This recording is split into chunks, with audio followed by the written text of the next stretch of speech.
So the confetti has barely been cleared up from the Boston Celtics championship parade, but the race toward the next NBA title will begin tonight. The first round of the 2024 NBA draft is taking place at the Barclays Center in Brooklyn, and you can watch it all unfold tonight at 8 Eastern on ABC and ESPN. The Atlanta Hawks have the top pick, and it could be the second straight year that a Frenchman goes first overall. Joining me now to break it all down is ESPN NBA analyst Brian Windhorst. Brian, good to see you. If you're in the Hawks war room tonight, who are you taking? I think they're probably leaning towards Zachary Richichet, who's a 19-year-old wing. He's 6'9", has excellent size, good skill set. This is not believed to be a draft that is loaded with franchise-changing players.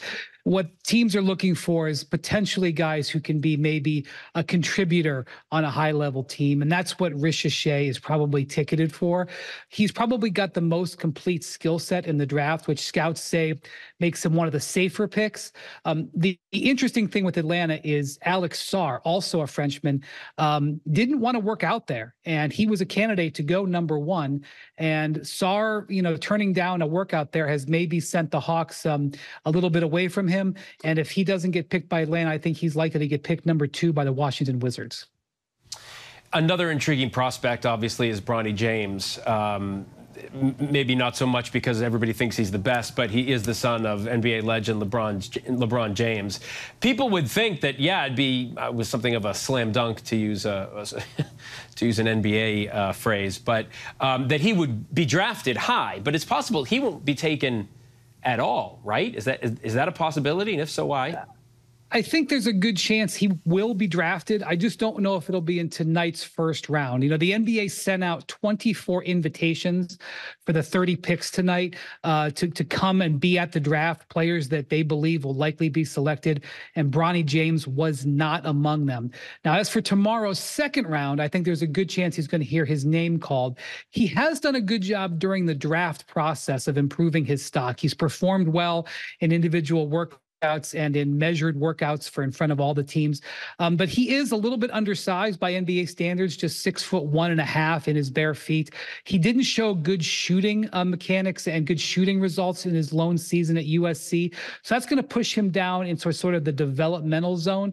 But his character is well regarded. His work ethic is well regarded. And obviously his bloodline is well regarded. So I do think that he will hear his name called. I would just be surprised if it is in the first round. All right, and after the draft, the NBA world will turn its eyes to free agency. What are you looking for there?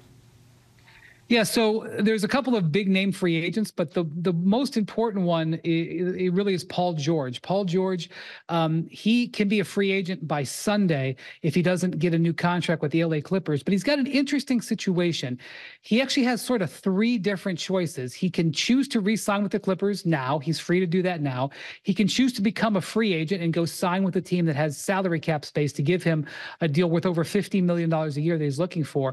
Or he actually has an option in his contract. He could pick up that option for next year and try to force the Clippers to trade him to a team that wouldn't need to use salary cap space. In that regard, a lot more teams come into play. And that is what Paul George is working on. There are a number of teams out there that are willing to pay for him, but they can't sign him outright.